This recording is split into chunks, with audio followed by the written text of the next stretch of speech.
Hallo alle! In this video, we are going to be looking at the command form in German, which is also known as the imperative or imperative. On the screen, you can see some examples that we're going to be talking about. So, mach die Arbeit, helfen Sie mir bitte, tanzen wir und lieb mich. Also, los geht's!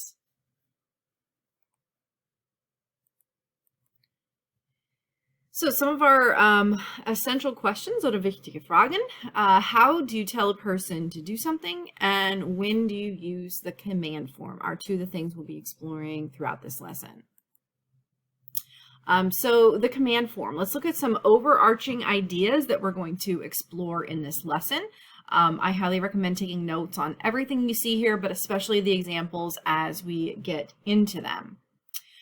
So the first thing to know is that the command form is also known as the imperative or imperative. You just drop the E from the end of it for the German form. And that's going to be really important when I show you like the last thing in all of this. There are 4 command forms in German, and the form that you use depends on who you are speaking to, who you are telling to do something or asking politely. You use this command form there as well. So whoever you're talking to determines which of the 4 command forms that you will be using. As a note, most of the time, the command form in German ends with an exclamation point. And although it is called the command form, and that can sound like we're commanding people to do things, these are also seen as polite requests, and they're used in direction giving, on signs, in writing, and a lot of different places that we'll look at throughout this lesson. All right, so let's get into it. The first command form that we're going to look at is the familiar singular.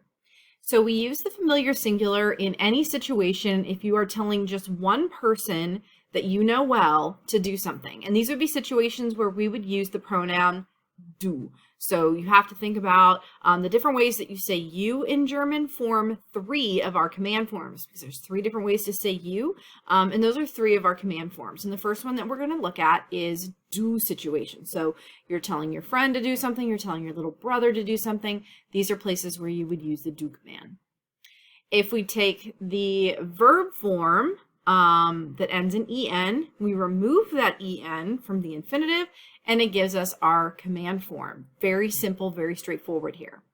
So if I have the verb gehen, to go, I would have the form geh, which is just go. You can add other things in there, of course, but kept them really short and simple for our purposes of note-taking. The verb tanzen, to dance, our command form would be tanz, which is just dance. Spielen, to play, our command form is spiel, which is just telling someone play.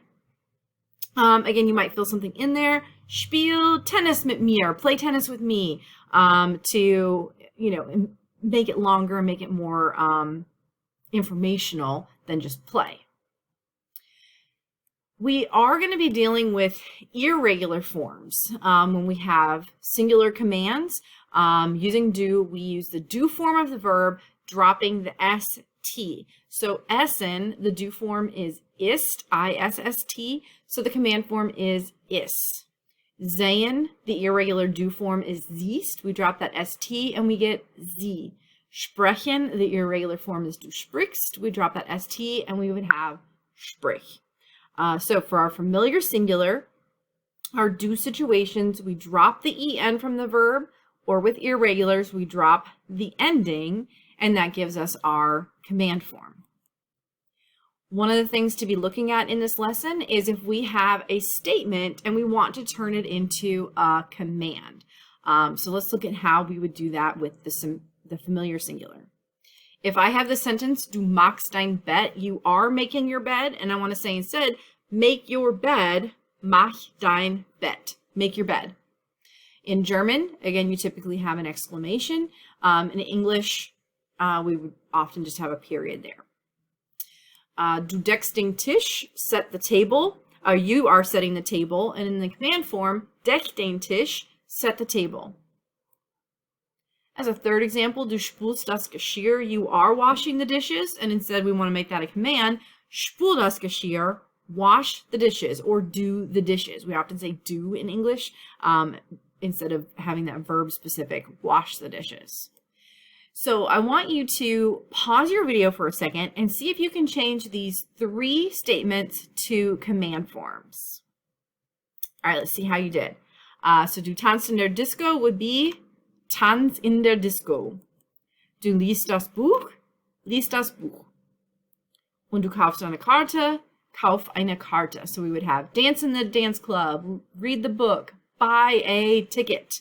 And that is our familiar singular. The second command form is the familiar plural. So if you think about the ways to say you, we have du for the singular, and here's where we would have ihr. So you, plural, y'all, as we sometimes say, you guys, these are going to be ihr situations. So if we are telling 2 or more people that you know well to do something, you would use this familiar plural command form. And it's very easy to remember. We take the ihr form of the verb and we have our command form. So if we have the verb gehen, geht, our ihr form ends in a T, that's our command form, and now we have go to multiple people that we know well. If we have the verb tanzen, to dance, our ihr form is tanzt, dance to multiple people. Spielen, to play, our ihr form is spielt, now we have play to multiple people. And as just something important to make note of, do, our singular familiar commands, are the only ones that use irregular forms. So there's nothing irregular with our verb forms for ihr. The next thing that we want to look at with this is if we have a statement that is in the familiar plural or to a group of people and we want to change it to a command in the familiar plural. Very, very simple. We just remove ihr and we go from a statement to a command. So ihr macht eure Betten, you guys are making your beds, macht eure Betten, make your beds. Ihr deckt den Tisch, you are setting the table, deckt den Tisch, set the table to multiple people. Ihr spült das Geschirr, you guys are washing the dishes, spült das Geschirr, wash the dishes or do the dishes. So the really easy thing here, if you have a statement with ihr, take the ihr out, add an exclamation because German is going to end with an exclamation point, and you are good to go. So taking a look at these 3 examples, pause your video, see if you can come up with how to change these statements to commands, and then let's take a look. So ihr tanzt in der Disco, you are dancing in the dance club, becomes tanzt in der Disco, dance in the dance club. Ihr lest das Buch, you all are reading a book. As a command, lest das Buch, read the book. Ihr kauft 2 Karten, you are buying 2 tickets. As a command, kauft 2 Karten. So that is our familiar plural. Our third command form is the formal command, and this would be for singular or plural. So if we think about ways to say you in German, we had du, and that was our familiar singular. Ihr, that was our familiar plural, and our formal way to say you is sie with that capital S, and that is both singular and plural, and so it is the same in our command form.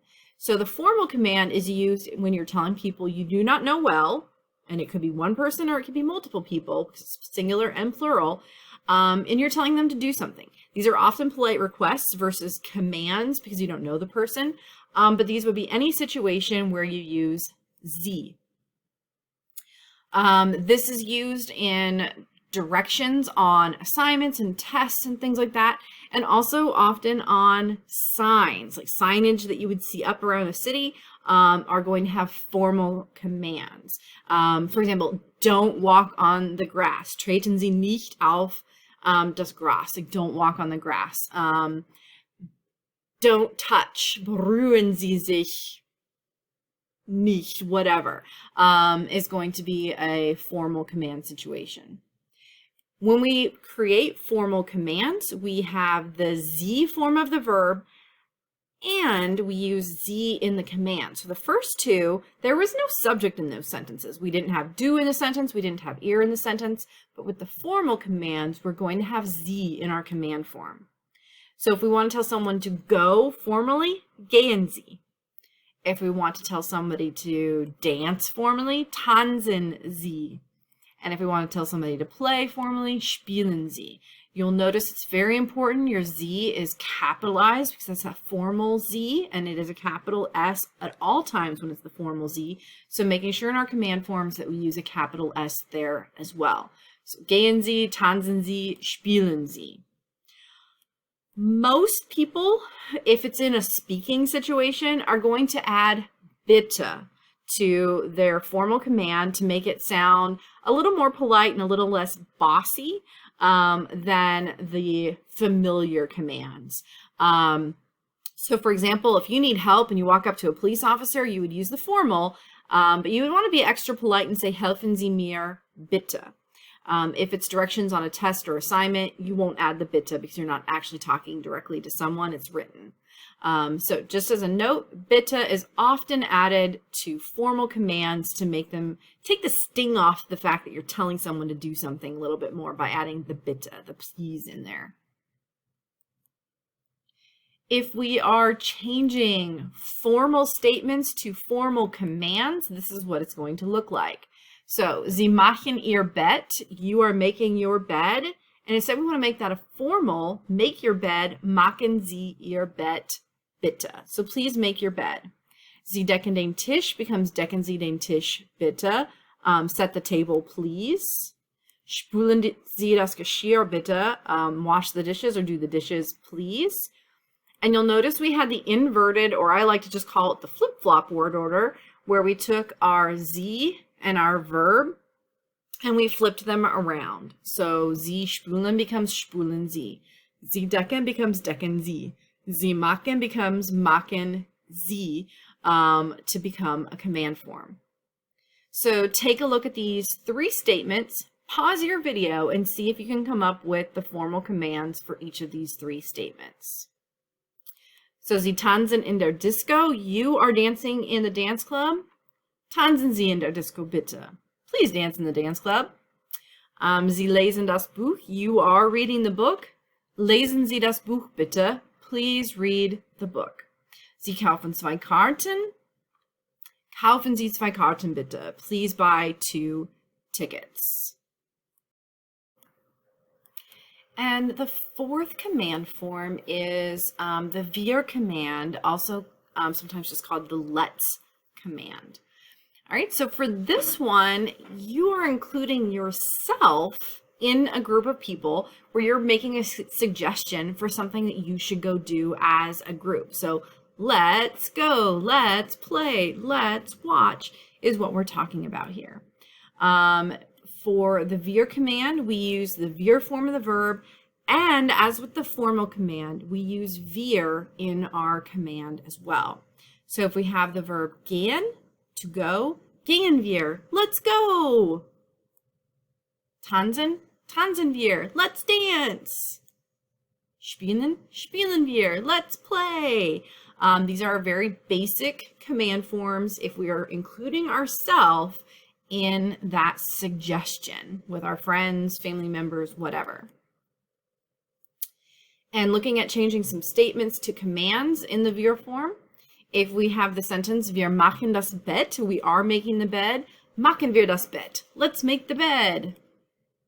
Wir decken den Tisch, we are setting the table, decken wir den Tisch, let's set the table. Wir spülen das Geschirr, we are washing the dishes, spülen wir das Geschirr, let's do the dishes. So you will notice that the wir commands, just like the formal, we use the flip-flop word order, or inverted is the fancy term for it. But I like to call it the flip-flop word order, where we flip our subject wir and our verb spülen. We flip those around to get the command form. So wir spülen das Geschirr becomes spülen wir das Geschirr. All right, so take a look at these three statements. Pause the video for a second, see if you can come up with the new command forms, including yourself in the situation. So, wir tanzen in der Disco, we dance in the dance club, becomes tanzen wir in der Disco, let's dance in the dance club. Wir lesen das Buch, we are reading the book. Lesen wir das Buch, let's read the book. Wir kaufen Karten, we're buying tickets. Kaufen wir Karten, let's buy tickets. And this gives us our wir command form. So the last thing that I want to look at with the command form are ones that can be tricky sometimes for people. And that's when we have separable prefix verbs going on. Okay, so let's take a look at separable prefix verbs. If you stopped writing down any examples, I recommend taking some examples down of your separable prefix verbs. So just like in any normal situation, if we have a separable prefix verb, the prefix gets sent to the end of the sentence. Some of you are still struggling to remember that. So separate little section of your notes here, highlight it, circle it, whatever you need to do, because there are some separable prefix verbs that we're working on in this unit that you'll be working on in your practice exercises. So refer to this section of your notes. Here's an example. If we have den Müll herausnehmen, taking out the trash, herausnehmen is a separable prefix verb, with the nehmen being the verb and the heraus being the prefix. If I want to tell one person, so the familiar singular, nimm den Müll heraus, take out the trash. Heraus gets sent to the end of the sentence, and we have the do form with no st here, and nehmen is an irregular verb. So we have nimm den Müll heraus. And in just a minute, I'm going to show you how to find these verb forms and especially to double check if it's irregular or not. A second example with a separable prefix verb, den Tisch abräumen, so clearing the table. Ab is the prefix that's going to get sent to the end of the sentence, and räumen is our verb that we're going to conjugate. If we're telling two or more people to do this, räumt, with our familiar plural, räumt den Tisch ab, clear the table. So we've conjugated for ear, and we've sent ab to the end of the command for clear the table. As a third example, Ihr Auto aussteigen, to get out of a car, to get out of a vehicle. Aussteigen is a separable prefix verb. Aus is our prefix that's going to get sent to the end of the sentence. And in a formal command, you might have steigen Sie Ihr Auto aus, bitte. Get out of your car, please, or please exit your vehicle. Please get out of your vehicle. Aus got sent to the end of the phrase, but then comma, bitte. Again, we talked about that in the formal area, just to make it a little bit more polite, a more polite request than a command telling somebody what to do. So the last thing that I want to look at with you is how to find these forms on Leo. So I have some screenshots for you here, and then I'm going to take you over to Leo and show you what was going on in these screenshots. So the first thing that you'll want to do when you come over to www.leo.org, which is my recommended site for anything dictionary related, is put in the verb that you are using. So I put in the verb falten, to fold. Once you put in falten, it will open up to fold something. You see some forms over here, but the really important thing I circled for you there is the table. If you were to float over that in Leo, it even says Tabelle öffnen, open the table. So that is our table, and when you open it, there's a whole bunch of verb forms, and we've looked at some of those in class. You will have to scroll a little while past some verb forms you don't know yet. You're going to scroll down until you see the word imperative. Imperative right here. Presens just means present tense, which you don't tell somebody to do something in command form in the past tense, so it's a little redundant, but present tense, imperative, and it has each of the forms here for you. So do would be your familiar singular. You'll notice there are two different forms there. Falt is following our rule. We removed the en. Falta, I have a note here at the bottom that many people add an e to the do form to make it flow a little bit better. So instead of fällt die Kleidung, fällte die Kleidung. So both of those forms are correct. 100% accurate to the grammar rule would be fällt, but more in speaking for flow, fällte would be seen as correct as well. The wir, the let's, fälten wir, even in that order with wir not in parentheses because it's part of the command. So let's fold. Fältet would be our ear form with the ear in parentheses because we don't use ear in the command form. And then fälten Sie with the Z as part of it because we use the Z in the command form. So please fold or fold formally. So all of those mean fold or let's fold just in different situations. So I'm going to take you over to Leo and show you what this also looks like. Okay, so I just showed you the screenshots and now I want to show you how this works on Leo, kind of walking you through it. So if I look up the verb gehen, I've entered that in my search bar. I come down here and I can see the table, open verb table. I see a lot of verb forms here that I don't need. And I can actually click on, oh, that's new, Imperativ up at the very top. And it takes me down here to my forms. So as I told you, geh is our official do form, but many people will add this E to the end, gehe, to make it flow a little bit better. So that's our informal singular. Gehen wir is our let's. Geht is our informal plural. And gehen Sie is our formal form. If we look at another verb that maybe is irregular, for example, fahren. I open the table. Up here at the top, I click on Imperativ, and this is going to save you a lot of time. It's going to take you right down to the Imperativ, the imperative command forms. And I see fahr or fahre for the do, fahren wir, fahrt oder fahren Sie. So you can see your irregular forms, your regular forms, all there for you. If I have the verb lesen, to read, I go to my imperative, and this is where I see the lease, and it doesn't actually have the E form. So I do highly recommend as you get started on the written exercises, come over to Leo and double check your forms. In the imperative slot, check your forms as you're doing each of these. So lease is our irregular form, lesen wir, lest, lesen Sie for those verb forms. Okay, so that is the imperative. Please message me if you have any difficulties as you get started on the written exercises. Tschüss, bis zum nächsten Mal. Tschüss von Frau's Katzen und Rodian. Tschüss alle.